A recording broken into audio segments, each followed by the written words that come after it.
अगर आपने 2008 में रिलायंस पावर में 2,10,000 रुपये लगाए होते तो आज उसकी वैल्यू सिर्फ और सिर्फ 10,000 रुपये रह जाती।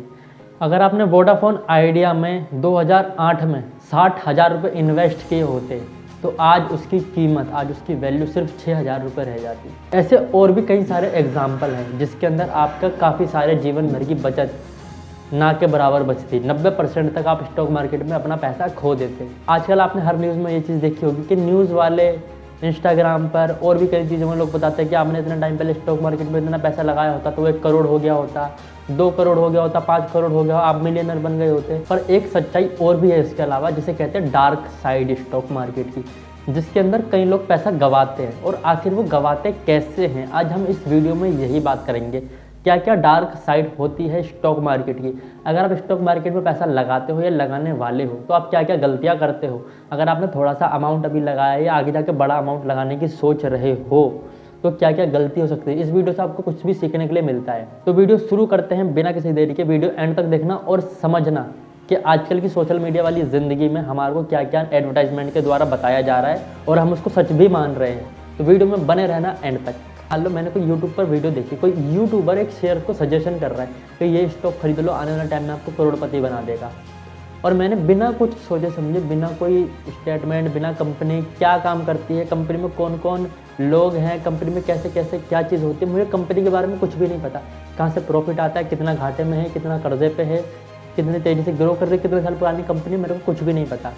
पर मुझे एक यूट्यूबर ने एक सलाह दी कि इस स्टॉक में इन्वेस्ट कर लो, ये आपको अच्छा रिटर्न देगा। और मैंने अपना पैसा उस स्टॉक में लगा दिया। तो इसके अंदर मेरी कोई रिसर्च नहीं थी। अगर कल को मेरा पैसा डूबता है, क्या मैं उस यूट्यूबर को जाके पकड़ लूँगा, ला भाई मेरा पैसा लौटा, या उस कंपनी को जाके पकड़ लूँगा? नहीं कर सकते। तो बेंजामिन ग्राहम के द इंटेलिजेंट इन्वेस्टर, इस बुक के अंदर ग्राहम ऐसे लोगों को बताते हैं, बेंजामिन ग्राहम ऐसे लोगों को स्पेक्यूलेटर्स बताते हैं। इस बुक के अंदर काफ़ी सारे ऐसे लोगों की गलतियाँ बताई गई है जो कि अपने पैसों को कई तरीके से डुबा देते हैं अपनी गलतियां कर करके। जैसा कि आप सब लोगों को पता है कि स्टॉक मार्केट के चोरों के लिए उनकी पुलिस भी है, जिसे हम कहते हैं SEBI, security exchange board of India, जो कि ऐसे चोरों को पकड़ती है जो रिटेल इन्वेस्टर को धोखा देती हैं, उनको बेवकूफ़ बना के पैसा हड़पती हैं। अब हड़पने का मतलब ये नहीं है कि उनसे किसी तरीके से पैसा छीना जाता है।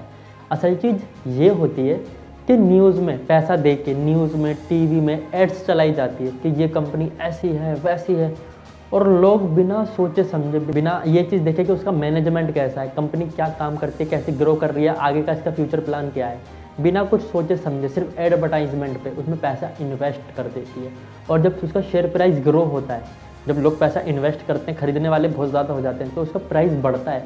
प्राइस बढ़ने के साथ साथ जैसे ही लोग, जो बड़े इन्वेस्टर होते हैं, वो अपना शेयर बेच देते हैं। बेचते प्रॉफिट तो उनका हो गया, जो रिटेल इन्वेस्टर हो गए, आपके हमारे जैसे छोटा अमाउंट लगा रहे, उनका हो जाता है लॉस। अब वो तो अपना प्रॉफिट लेके निकल गए, लॉस किसका हुआ? आपका और हमारा। इसी टेक्निक को बोलते हैं pump and dump. Pump and dump technique में ये लोग करते हैं स्कैमर्स कि पहले तो शेयर का प्राइस 1 रुपये से बढ़ाते हुए 10 गुना, 20 गुना, 30 गुना कर देंगे। लोगों के मन में लालच आता है, यार शेयर प्राइस बढ़ता जा रहा है, पैसे लगाओ, पैसे लगाओ, पैसे लगाओ, पैसे लगाओ, और वो एकदम से इस तरीके से नीचे आता है कि आपका पैसा एकदम ना के बराबर बचता है। ये होता है पंप एंड डंप। दूसरी चीज़ होती है इनसाइडर। इनसाइडर इन्फॉर्मेशन से लोग ट्रेड करते हैं।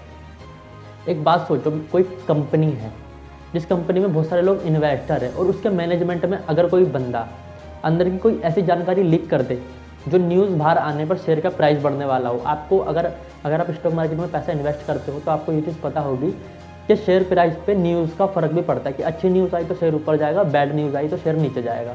इनसाइडर इन्फॉर्मेशन लोगों को पहुंचा देते हैं और जिसकी वजह से उन्हें जेल भी जाना पड़ता है, क्योंकि सेबी हम जैसे रिटेल इन्वेस्टर की रक्षा के लिए बैठी है। पर फिर भी ऐसे कांड होते आए हैं, होते थे और हो भी रहे हैं। आगे का कह नहीं सकते कि क्या होगा, पर होते हैं और हो रहे हैं अब भी। तो क्या करते हैं कि अंदर की जो इनसाइडर इन्फॉर्मेशन होती है, वो अपना बहुत सारा मोटा अमाउंट इन्वेस्ट कर देंगे, 4, 5, 10 दिन में, 1 महीने में पैसा 4 गुना, 5 गुना हो जाता है। और हम लोग जो सिर्फ हमारे हाथ में फाइनेंशियल रिपोर्ट है, उसके भरोसे पे हम पैसा इन्वेस्ट कर रहे होते हैं। तो नुकसान किसका हुआ है? नुकसान तो रिटेल इन्वेस्टर्स का हुआ है ना। ये जो स्कैम होता है, इस स्कैम को कहते हैं इनसाइडर इन्फॉर्मेशन लीक करना।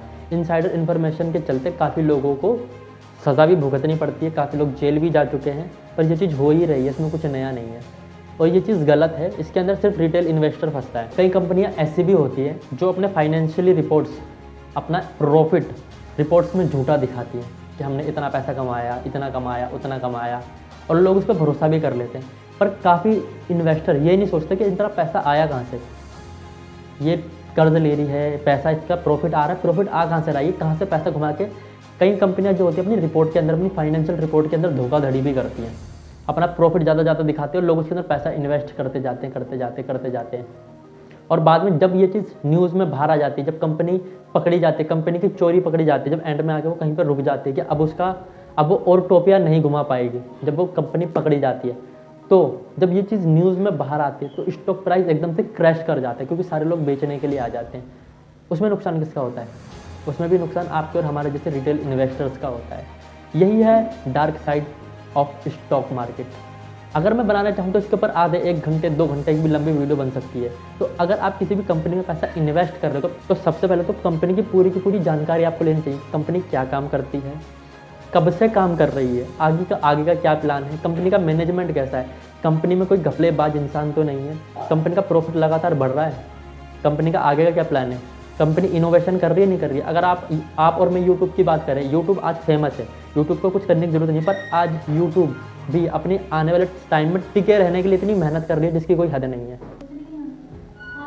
क्योंकि कई सारी ऐसी भी कंपनियां हैं जो अपने फाइनेंशियल रिपोर्ट को गलत दिखाती है, जिनका शेयर प्राइस बढ़ता जा रहा है, मैं ऐसा काम करती हूँ, वो ऐसा काम करती हूँ, कंपनियां ऐसे बताती है, एडवर्टाइजमेंट, लोग बिना सोचे समझे पैसा लगाते हैं और यहीं पे वो मार खा जाते हैं।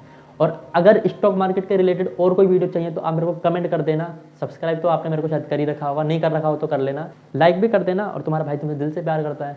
और बस इतना ही बताना था।